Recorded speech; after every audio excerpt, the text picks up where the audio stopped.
찬송가 91장, 찬송 91장 찬송하시고 예배 시작하시도록 하겠습니다.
기도하심으로 예배를 시작하시도록 하겠습니다.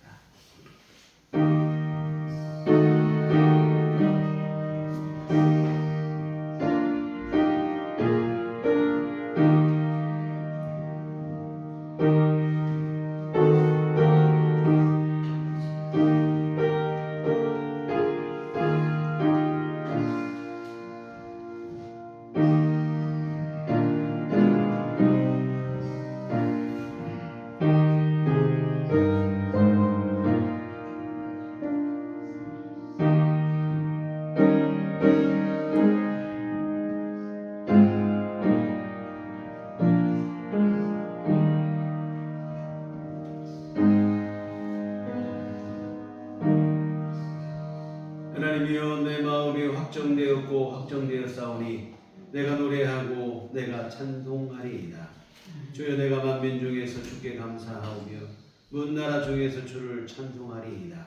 무릇 주의 인자는 커서 하늘에 미치고 주의 진리는 궁창에 이르나이다. 하나님이여, 주는 하늘 위에 높이 들리시며 주의 영광이 온 세계 위에 높아지기를 원하나이다. 아멘.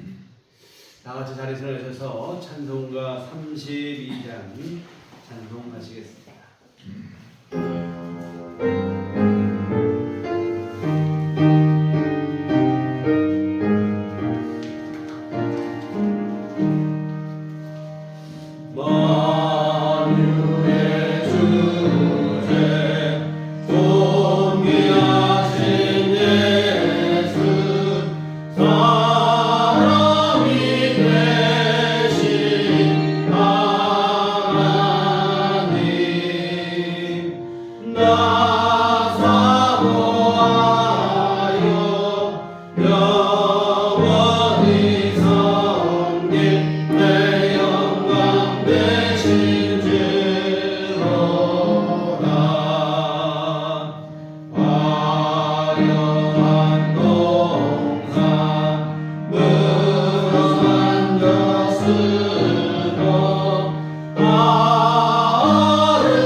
사도신경으로 신앙 고백하시겠습니다.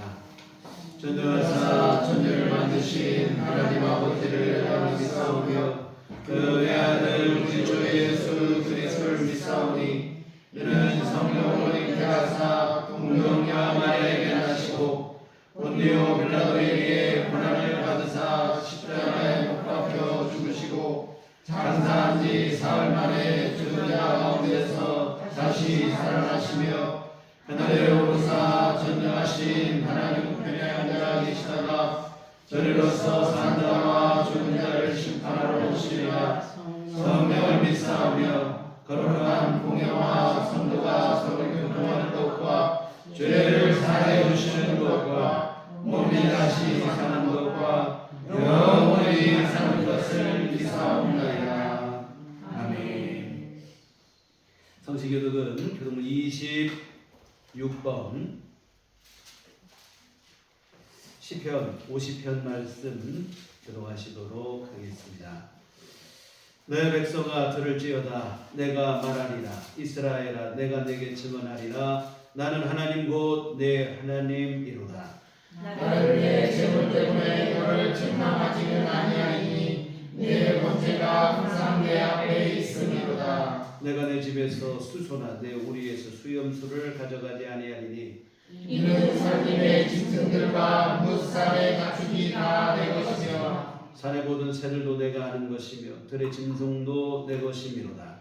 내가 가령 줄여도 내가 이르지 아니할 것은 세계와 거기에 충만한 것이 내 것이미로다. 내가 수소의 고기를 먹으며 염소의 피를 마시겠느냐. 감사로 하나님께 제사를 드리며 기절하신 이에게 내 서벌을 갚으며 환난 자의 나를 부르라. 내가 너를 건지리니 네가 나를 영화롭게 하리로다. 아멘. 성경은 찬송가 1장입니다. 내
새벽에 싱그러운 바람이 기분 좋게 하는 거룩한 주님의 날, 기쁨으로 영광 돌리기에 불러주시니 감사합니다. 오늘 하루도 주님을 만남에 행복한 시간으로 삼아 주시옵소서. 세상은 자꾸만 거꾸로 갑니다. 전쟁의 소용돌이로, 또 환경의 파괴로, 또 인간성의 상실로 주님의 뜻과는 거리가 멀어지는 행보를 계속합니다. 너무나 무섭고 너무나 두려운 세상으로 변하는 것 같아 불안에 사로잡히는 모습을 발견합니다. 살아있는 정의와 신실하신 주님의 반하는 우리의 모습을 용서하시고, 신실하고 정의롭게 주님의 뜻을 따르는 주님의 백성으로 살아갈 수 있도록, 성령의 도움 속에 살아갈 수 있도록 은혜를 베풀어 주시옵소서. 은혜와 사랑의 주님, 서로를 인정하고 포용하고 사랑으로 감싸할 줄 아는 믿음의 자녀들이 될 수 있도록 오늘 거룩한 주님의 날을 통하여 변화되게 도와주시옵소서. 모두를 사랑할 수 있도록 믿음을 주시옵소서. 응답하시는 주님, 우리들 교회 모든 성도들의 간절한 기도를 들어주시옵소서. 병마와 힘겹게 싸우는 이들이 있습니다. 어느 때보다 힘들고 어느 때보다 괴로워하는 이들의 간절함에 응답하셔서 사랑의 주님의 손길로 인해 치유되어지고 모두가 사랑으로 채워지는 은혜를 덧입혀 주시옵소서. 또 사랑하는 자녀들을 위해 기도하는 성도들을 기억하여 주시옵소서. 사랑으로 품은 자녀들이 더욱 주님의 자녀로, 믿음의 자녀로 성장하고 주님의 사랑의 손길 속에 사로잡히어 그들이 하는 모든 일들이 미래가 있고 행복이 있는 일들만 가득하게 하여 주시옵소서. 부모의 간절한 기도 속에 위로받게 하시고, 또 그런 자녀들도 생명과도 같은 부모들의 건강과 행복을 위해 늘 기도하는 믿음의 자녀들이 되도록 인도하여 주시옵소서. 또 천정부지로 뛰는 고물가와 여러가지 사연으로 인한 궁핍함으로 밑바닥까지 내려가 올라올 힘이 없어 주님께 간절히 부르짖는 이들도 있습니다. 이 간절함은 하소연할 수도 없지만 오직 주님만은 응답해 주실 줄 믿는 믿음으로 간구하오니 일어날 힘과 비상할 수 있는 용기를 허락하여 주시옵소서. 여러가지 갖가지 간절함을 담은 기도의 제목들을 들어주시고 응답하여 주셔서 내가 믿는 주님으로 인해 살아갈 수 있는 은혜를 내려 주시옵소서.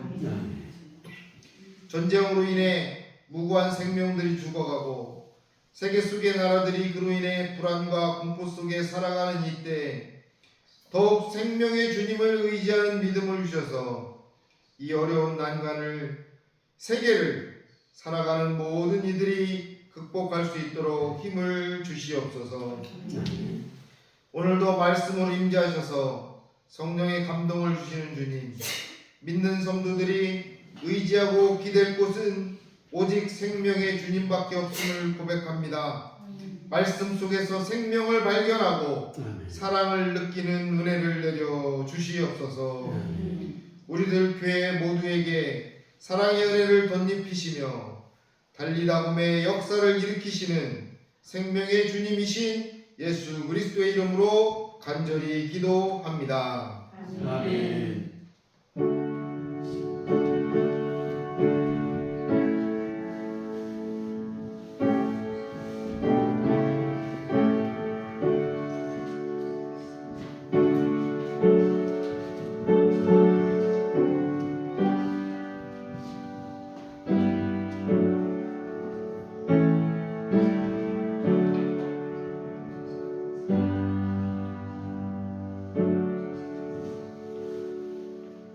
주님 가르치신 기도하시겠습니다.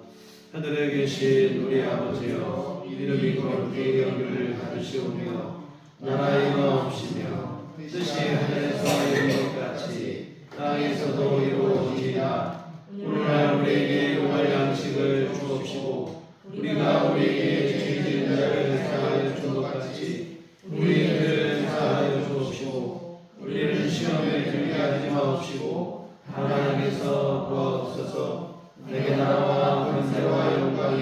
주께 영원히 싸움나이다. 아멘. 네, 이 시간 읽으신 하나님 말씀 열왕기하 3장 13절에서 20절까지 말씀 보시겠습니다. 열왕기하 3장 13절부터 20절까지 말씀.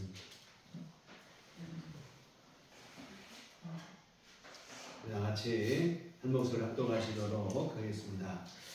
엘리사가 이스라엘 왕에게 이르되 내가 당신과 무슨 상관이 있나이까? 당신의 모친의 선지자들과 당신의 모친의 선지자들에게로 가소서 하니 이스라엘 왕이 그에게 이르되 그렇지 아니하니이다.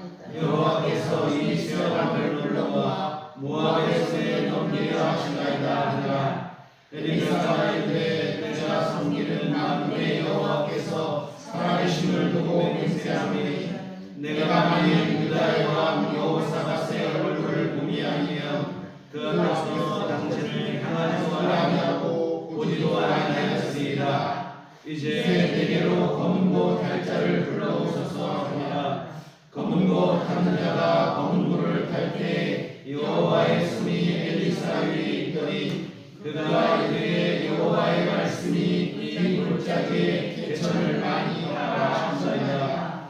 여호와께서 이르시기를 너희가 바람도 보지 못하고 비도 보지 못하되 이 골짜기에 물이 가득하여 너희와 너희 가축과 짐승이 마시리라 하셨나이다. 이것은 여호와께서 보시기에 작은 일이라. 여호와께서 모압 사람도 당신의 손에 넘기시리니 당신들의 모든 견고한 성읍과 모든 아름다운 성읍을 치고 모든 좋은 나무를 베고 모든 샘을 메우고 돌로 모든 좋은 밭을 헐리이다 하더니 아침이 되어 소재될 때에 물이 에돔 쪽에서부터 올라와 그 땅에 가득하였더라. 아멘. 우리 주님의 종과 평강이 교회 여러분과 늘 함께 하시기를 기원합니다. 지난주 우리는 엘리야의 영광스러운 그 마지막 쉽게 말하면 은퇴식을 함께 살펴보았습니다. 지독히도 타락했던 시대 속에서 힘겨운 사역을 감당한 엘리야 선지자입니다.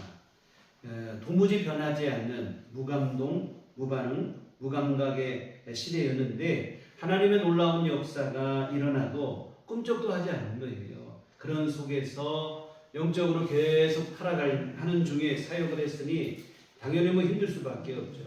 그런데 이렇게 힘든 사역을 감당한 만큼 하나님께서 엘리야의 그 마지막만큼은 참으로 영광스럽게 해주십니다. 불수레와 불말에 태워서 하늘로 불러 올리셨는데 그간의 힘들고 어려운 모든 일들을 다 잊게 할 정도의 영광을 하나님께서 허락해 주신 것인데요. 근데 엘리야만 그런 게 아니고 우리 험한 세상을 살면서 믿음으로 우리 살아가는데 끝까지 믿음으로 승리하면 모든 성도들에게도 이런 영광을 하나님께서 허락해 주실 줄 믿습니다. 사실 신앙생활이 만만치가 않죠. 사탄의 유혹과 미혹이 있습니다. 때로 고난과 시련과 환난이 닥치기도 합니다. 그러나 아무리 이렇게 힘들고 어려워도 우리가 절대로 신앙을 포기해서는 안 되는데 우리 믿음의 길 끝에서 우리 주님께서 영원한 생명과 상급과 위로와 안식을 준비하시고 우리를 기다리고 계시기 때문입니다. 우리가 이 땅에 사는 동안 잠깐은 힘들고 어려울 수 있겠지만 최후 승리와 영원한 영광은 바로 믿음을 지킨 성도의 것임을 기억하시며 힘들고 어려워도 믿음으로 인내하는 그런 삶이 되시기를 부탁을 드립니다. 오늘 우리에게 주어진 하루하루의 삶을 믿음 안에서 성실하고 진실하게 살아내시기를 주의 이름으로 부탁을 드립니다. 오늘은 엘리야를 뒤이어 활동한 엘리사 선지자에 대해서 함께 살펴보고자 하는데 엘리사는 엘리야에게 임했던 성령의 권능을 갑절이나 더 받은 능력의 선지자인데 이 말은 다시 말하면 엘리야 선지자가 활동하던 시대보다 엘리사 선지자가 활동한 시대가 더 타락했다는 그런 뜻이에요. 더욱 강력한 능력의 선지자를 필요로 하고 있으니 뭐 더 타락한 것은 분명한 사실이죠. 이와 같은 갈수록 영적인 그림자가 더 짙게 드리워가는 그 시대에 엘리사 선지자가 활동을 했는데, 엘리사라고 하는 이름의 뜻은 하나님께서 구원하신다 라는 그런 뜻입니다. 근데 엘리사의 사역을 보면 그 이름 그대로예요. 하나님께서 구원하신다는 사실을 선포하고 분명하게 증명하는 것이 엘리사 사역의 핵심입니다. 이 당시 대다수의 사람들은 우상을 의지했어요. 근데 엘리사는 아니라는 거예요. 우상이 우리를 구원하는 게 아니고 하나님께서 우리를 구원하신다.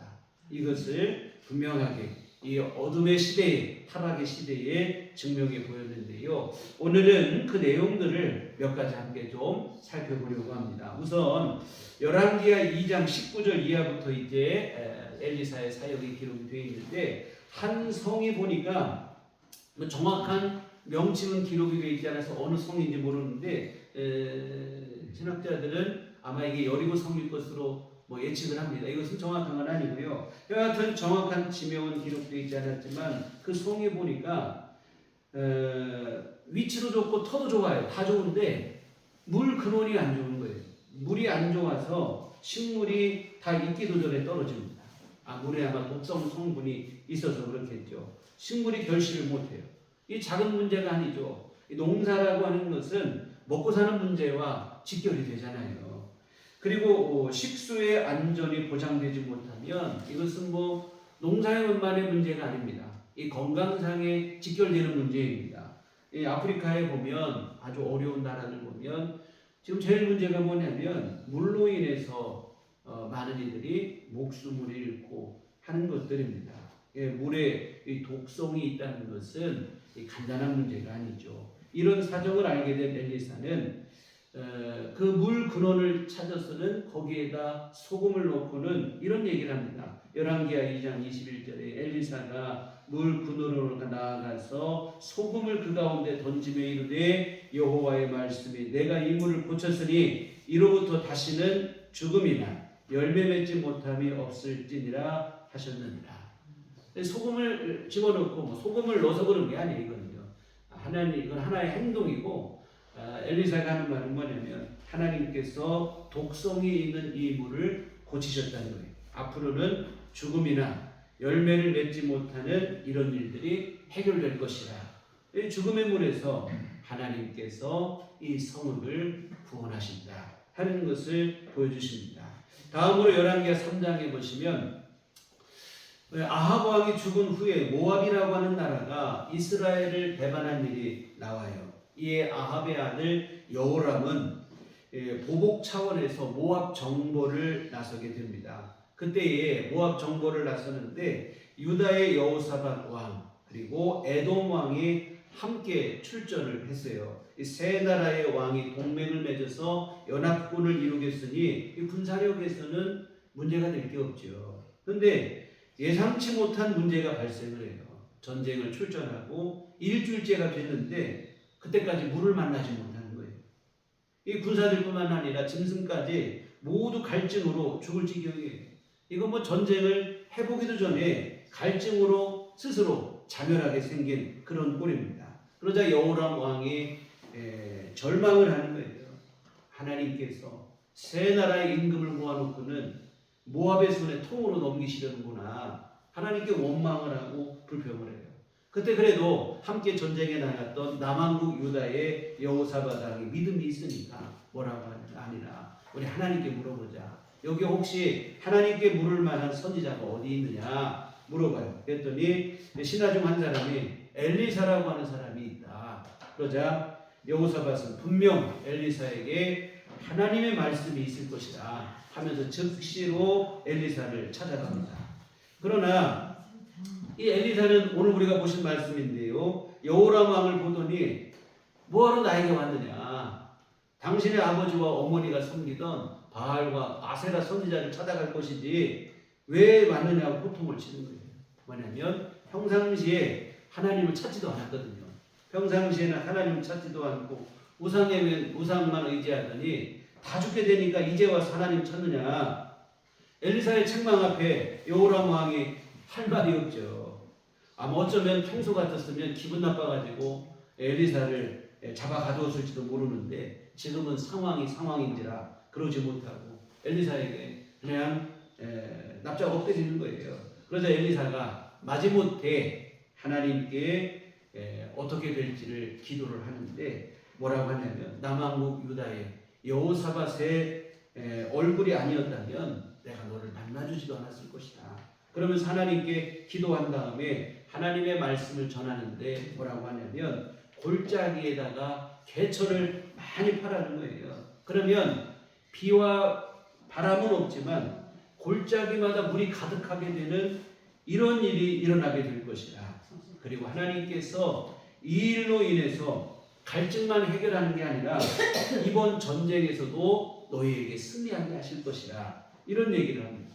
너 듣던 중 반가운 소리죠. 사실 갈증만 해도 해소가 돼도 지금 감지덕지인데 전쟁까지 승리하게 될 것이라고 하니까 뭐 얼마나 감사한 일입니까? 이 하나님의 명령에 순종하여 개천을 골짜기마다 개천을 파는 거예요. 근데 정말로 비도 없고 바람도 없는데 어떻게 된 일인지 에돔 땅에서 물이 흘러오더니 이 개천마다 물이 가득 채워지는 놀라운 일이 벌어지게 됩니다. 이 그물로 인해서 모든 군사와 짐승들이 일주일 만에 갈증을 해소하게 되죠. 이 갈증으로 다 죽은 줄 알았는데 기적적으로 살아난 것입니다. 그런데 이처럼 물이 가득해지고 또 갈증을 해소하게 된 이스라엘 진영의 모습이 건너편 모압 군사들의 눈에는 영락없이 피바다처럼 보이는 거예요. 이 아침 햇살이 가득한 물을 비추니까 붉게 물들게 되어지죠. 모압 군사들이 볼 때 뭐라고 생각하냐면 이거 분명 세 나라의 임금이 모이더니 자기들끼리 싸우다가 서로 죽은 것 같다. 피바다를 이룬 것 같다. 이런 생각을 하는 거예요. 이에 모압 군사들은 아무런 방비도 없이 마치 그냥 이삭주로 나가듯이 이스라엘 진영을 찾아가는 거예요. 뭐냐면 자기들끼리 싸우고 다 죽었으니 가서 전리품이나 챙기자 하고 나아간 것인데 아무 준비 없이 나왔다가 이스라엘 연합군대에게 이 공격 앞에 속수무책으로 이들이 당한 것입니다. 하나님께서 말씀하신 그대로 이 개천에 물이 가득해서 갈증이 해소되고 이들이 죽음에서 구원을 받습니다. 뿐만 아니라 전쟁에서도 하나님께서 구원하셔서 에돔을 물리치고 이들이 승리하는 이런 모압을 물리치고 승리하는 이런 영광을 누리게 되어지는데 하나님께서 구원하시는 하나님께서 갈증에서 구원하시고 전쟁에서도 구원하십니다. 다음으로 열왕기상 4장은 선지자의 제자를 가난에서 구원하는 내용이 나오는데 선지자의 제자의 아내가 엘리사를 찾아왔어요. 요즘으로 하면 목사가 대교에서 공부하는 신학생, 전도사님이겠죠. 여하튼 그 전도사님의 아내가 엘리사를 찾아와서는 자신이 지금 처해 있는 힘든 사정을 토로하는데 들어보니까 기가 막힐 상황이에요. 이 신학생의 남편이 이미 죽은 거예요. 두 아이와 남편은 죽고 이제 남겨준 두 아이와 힘겹게 살아가는데 남편이 죽으면서 남겨준 유산이라도 있으면 별 문제가 없는데 유산은 남겨준 게 없고 남겨준 게 뭐냐면 빚만 남겨주고 떠난 거예요.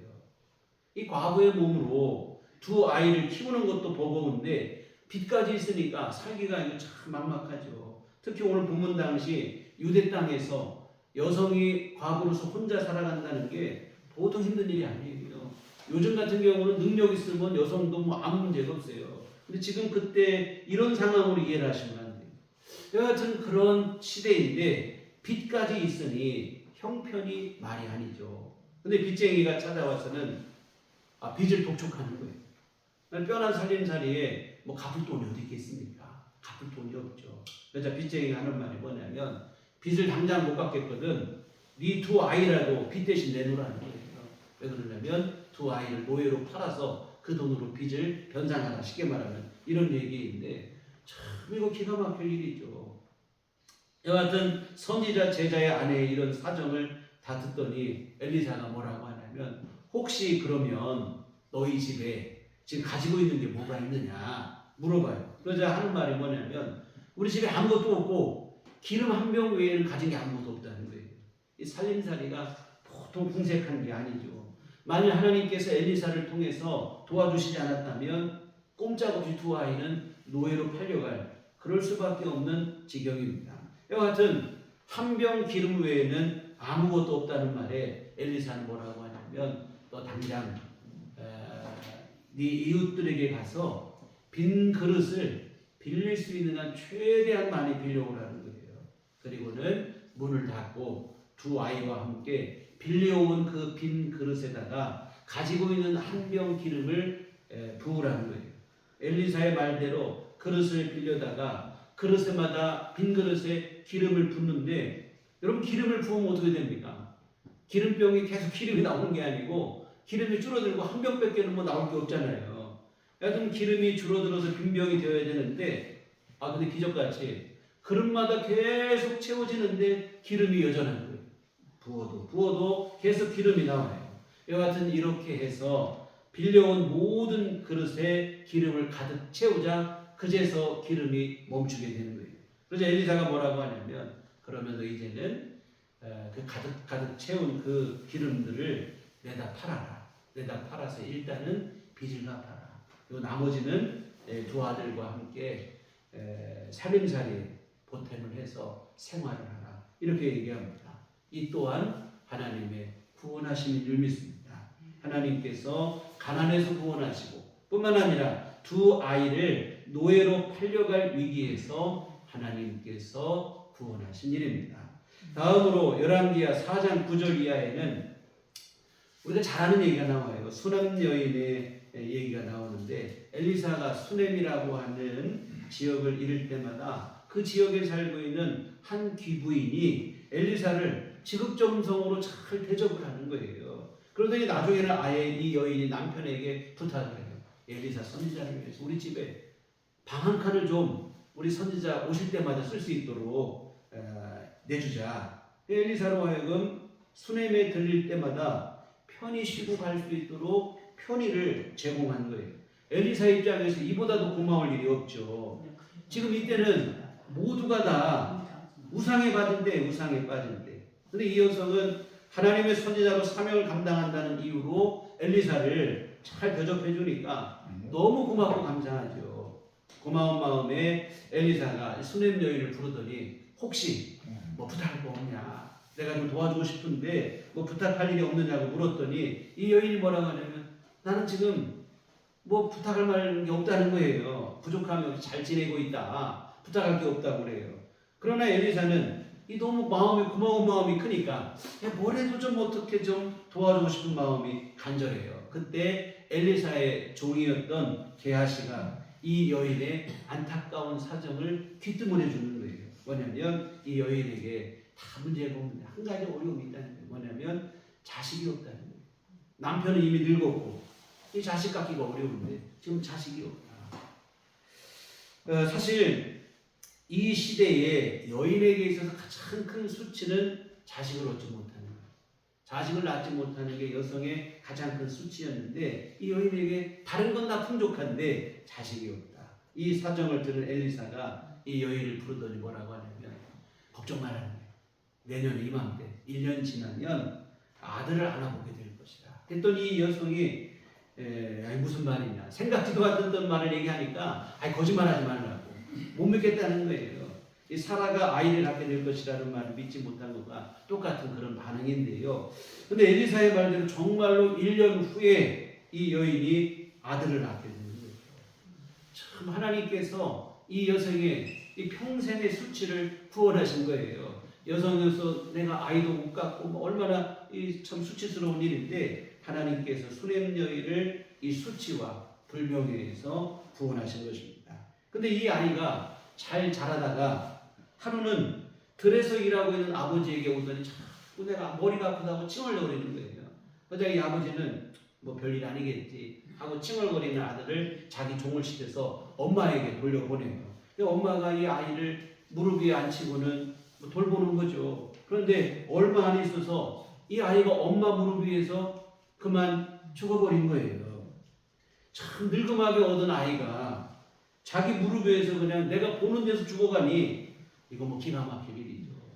하늘이 무너지는 심정이라 할 것이에요. 근데 어머니는 어떻게든 이 아들 내가 살려내겠다. 정신을 놓지 않는 거예요. 정신을 바짝 차리고는 일단 이 죽은 아이를 엘리사 선지자가 머물던 자기 집의 방에 그 침상에 뉘어놓고는 즉시로 나귀를 타고 누구를 찾아갔냐면 엘리사를 찾아갑니다. 엘리사를 찾아가서 엘리사를 보자마자 내가 언제 아들을 달라고 했느냐? 왜 나에게 아들을 줘서 그 아이가 죽는 이 고통을 나에게 당하게 하느냐? 뭐 대성통곡을 하고 원망을 하는 거예요. 그러자 엘리사가 자기 종 게하시에게 자기 지팡이를 주면서 뭐라고 하냐면 너 길에서 누구를 만나도 아무 말도 하지 말고 곧장 이 여인의 집에 가서 죽은 아이의 얼굴에 이 지팡이를 올려놓으라. 게하시가 이 말을 듣고는 엘리사의 지팡이를 가지고 이 여인의 집으로 떠납니다.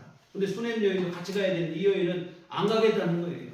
엘리사가 함께하지 않으면 나 한 발자국도 못 움직인다.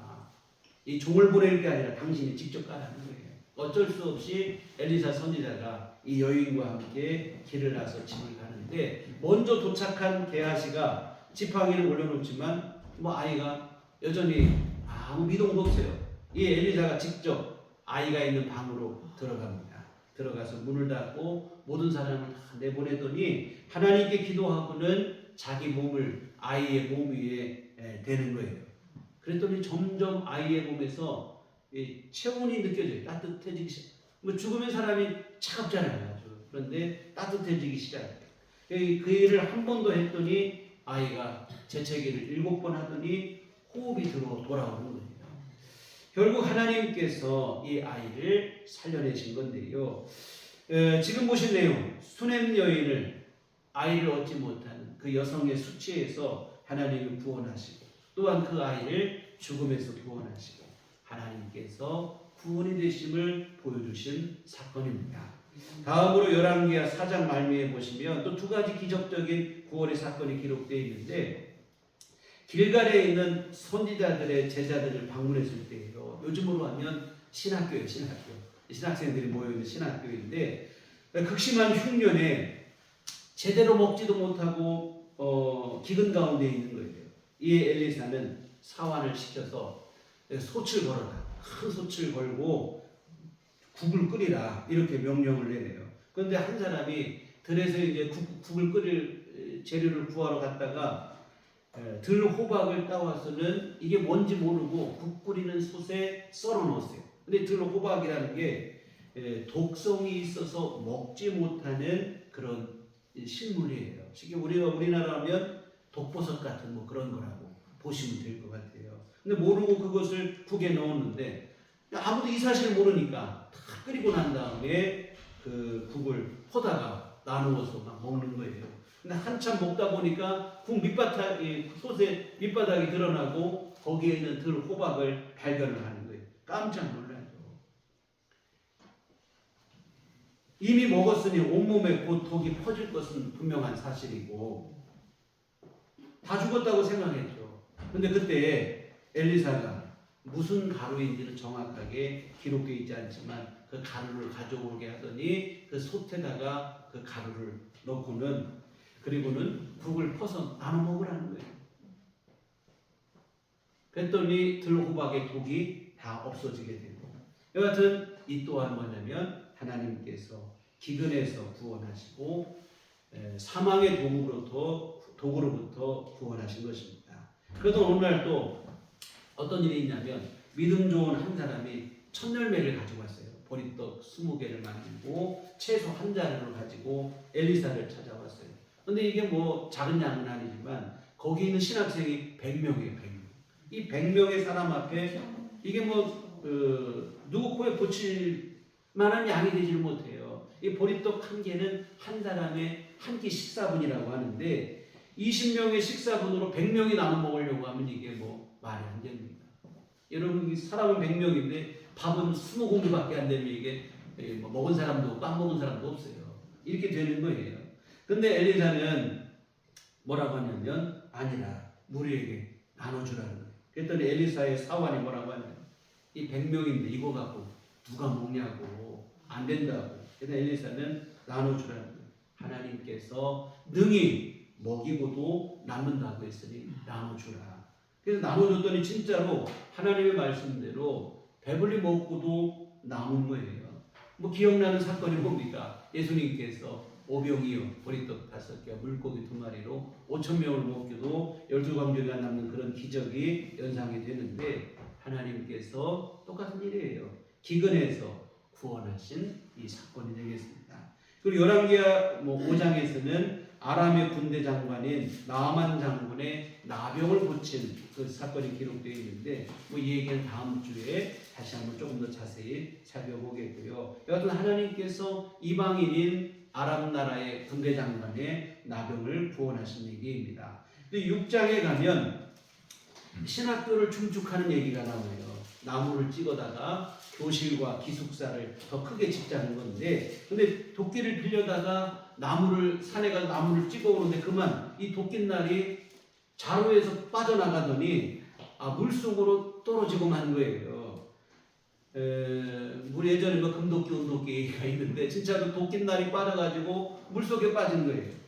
지금이야 이 도끼라고 하는 게 흔하지만 당시만 해도 아직은 철을 다룰 수 있는 기술이 없다 보니까 철로 된 도끼날이 귀할 때다 이 말입니다. 근데 이것을 남의 것을 빌려왔는데 빌려온 도끼날을 물에 빠졌으니 큰일이죠.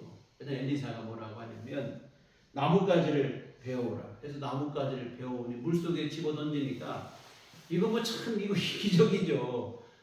가라앉아있던 그 도끼날이 물 위로 떠오르는 거예요. 하나님께서 이적을 베푸신 일이 되어지겠죠. 사랑하는 성도 여러분, 지금까지 이제 쭉 여러 얘기를 살펴봤어요. 엘리사가 했던 여러 이야기를 함께 살펴봤는데 이 모든 것은 하나님께서 구원하신다는 사실을 우리에게 보여주고 있는 사건들입니다. 근데 하나님이 이 구원하심을 보시면 한 개인의 문제에서 시작해서 때로는 국가적인 문제까지 그 문제 크기에 제한 없이 하나님이 역사하셨다고 하는 사실입니다.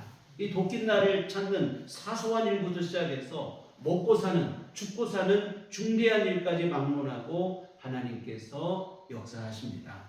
또한 과부, 이방인, 임금까지 빈부귀천을 따지지 아니하시고 하나님께서 긍휼과 자비를 베푸시어서 모든 상황과 어려움 속에서 구원하셨다고 하는 사실입니다. 사랑하는 성도 여러분, 하나님은 지금도 동일하게 우리 가운데 역사하셔서 구원의 은총과 은혜를 베풀어 주실 줄 믿습니다. 우리가 만나는 삶 속에 살다 보면 너무 우여곡절을 만나잖아요. 모든 상황과 일들 속에서 하나님께서는 지금도 살아계셔서 긍휼을 베푸시고 자비를 베풀어 주십니다.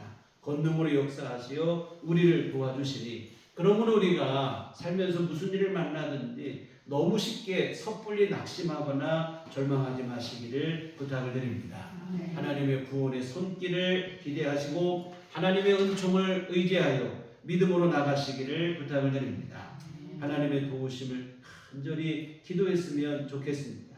전능하신 하나님은 지금도 살아계시고 천지를 창조하신 그 능력으로 역사하시고 뿐만 아니라 그 전능하신 하나님이 누구보다도 오늘 저와 여러분을 사랑하시는 우리의 좋으신 아버지이심을 잊지 마시기를 부탁을 드립니다. 우리 살다 보면 참 막막할 때가 있죠. 답답할 때가 한두 번입니까? 오늘 주보에 박인희님의 친구를 위한 기도라는 시를 실었는데 중반부에 이런 내용이 나와요.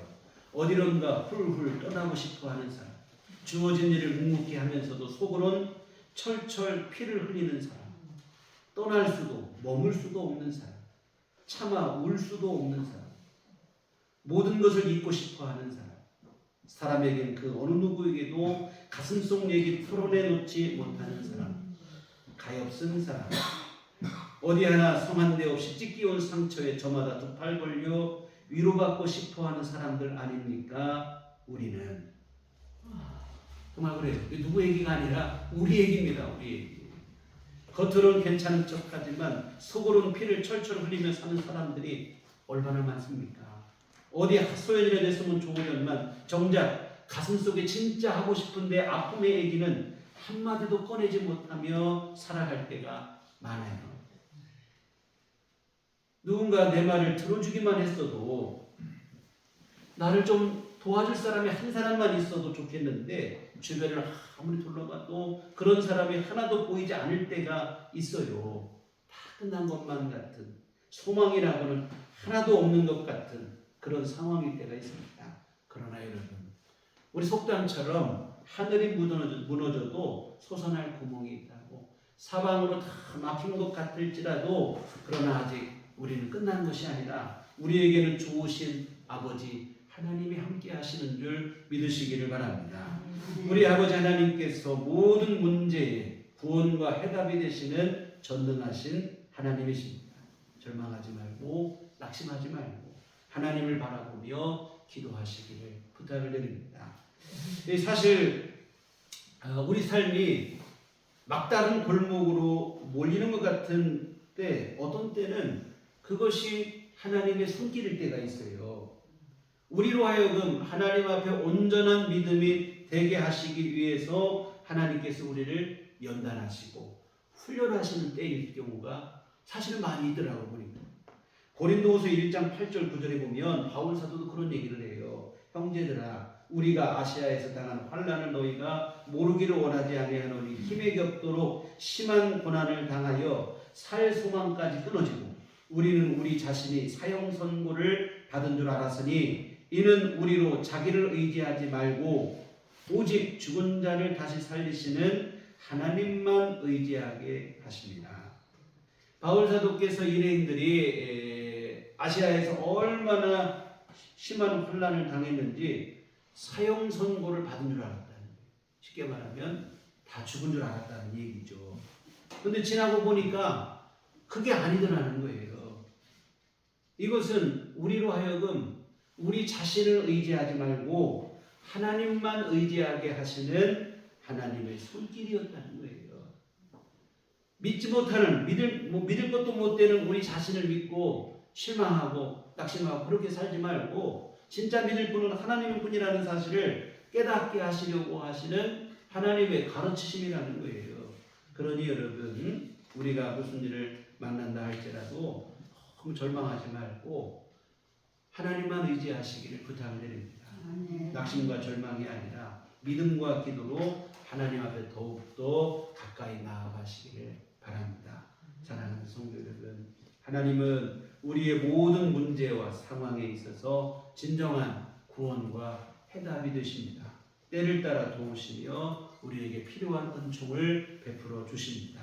또 이 모든 것을 합력하여 선한 역사를 이루어 주십니다. 이 바울 사도의 권면을 마음에 새겼으면 좋겠습니다. 빌립보서 4장 6절 7절에 아무것도 염려하지 말고 다만 모든 일에 기도와 간구로 너희 구할 것을 감사함으로 하나님께 아뢰라. 그리하면 모든 지각에 뛰어난 하나님의 평강이 그리스도 예수 안에서 너희 마음과 생각을 지키시리라. 모든 일에 어떤 일이든 염려하지도 말고 낙심하지도 말고 기도하라는 거예요. 그러면 하나님의 평강이 우리 마음과 생각을 지켜주실 것이다.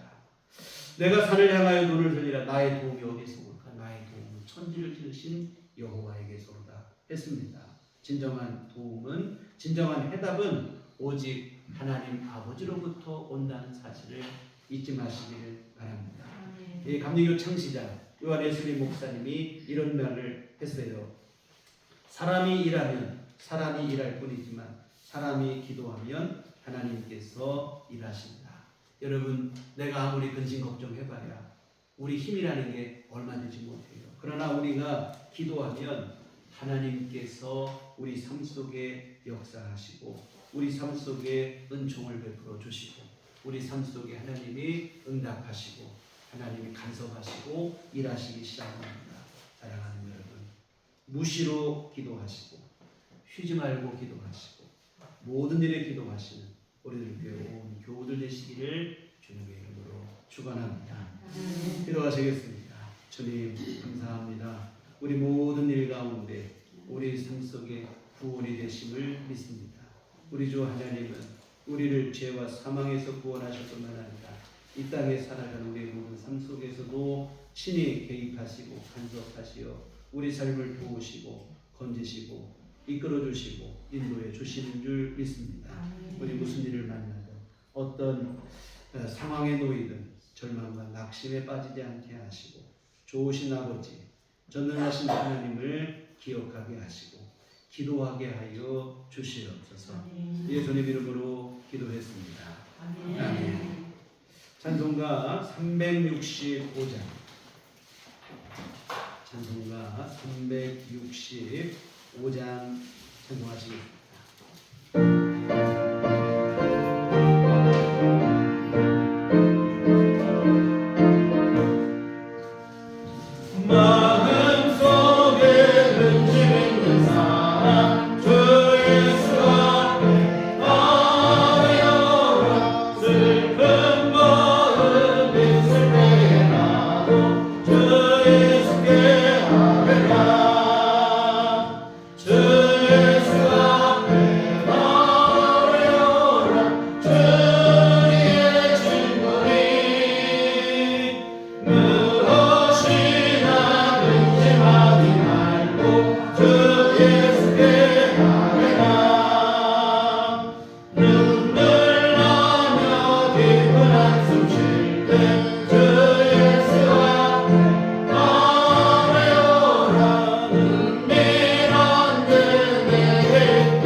하나님의 크신 은혜 감사합니다. 언제나 우리 안에 함께 하시고 우리의 좋으신 아버지가 되시어 우리 삶을 보호하시고 인도하시고 하나님 지켜주시니 감사를 드립니다. 주님의 크신 은혜 그 크신 사랑하심 감사하며 주님 앞에 이 헌금을 드립니다. 주여 기뻐 받아 주시옵소서. 또한 이 헌금이 쓰일 때 하나님 권능으로 역사하시어 하나님의 선한 역사 이루게 하여 주시옵소서.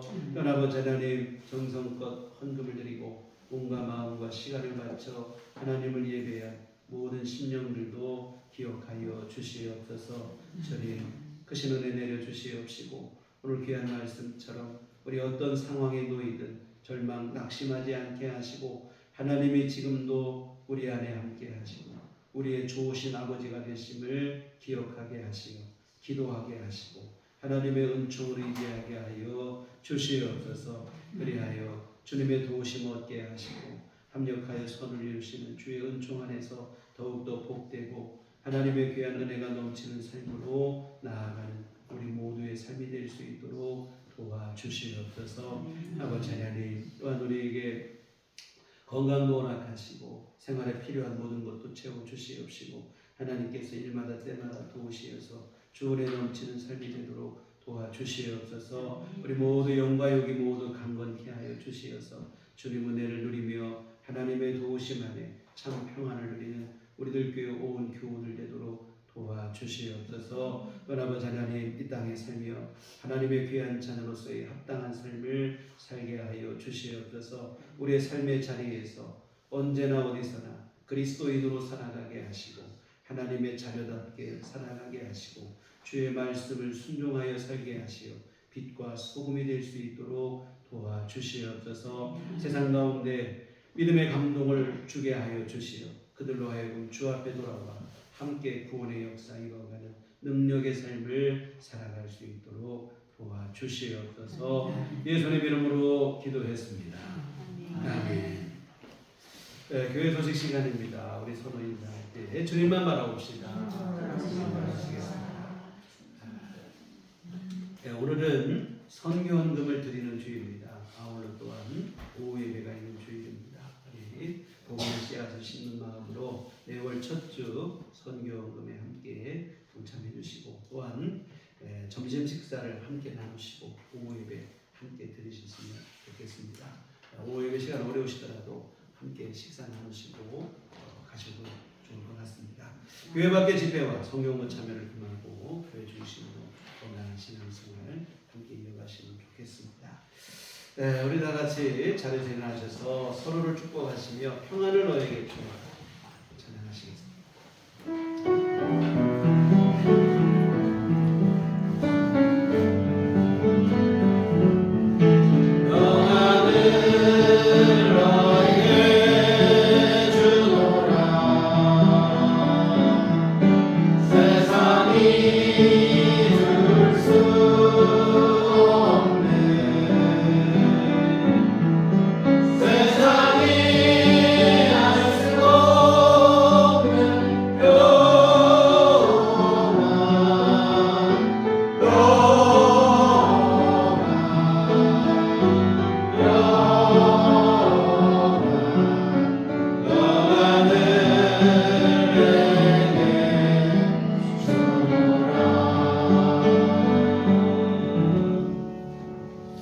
오직 성령이 너희에게 임하시면 너희가 권능을 받고 예루살렘과 온유대와 사마리아와 땅끝까지 이르러 내 증인이 되리라.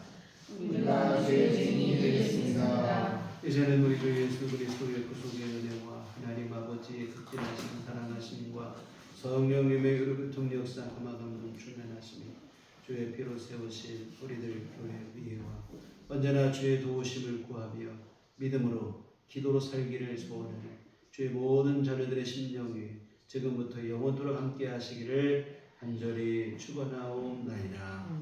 아멘.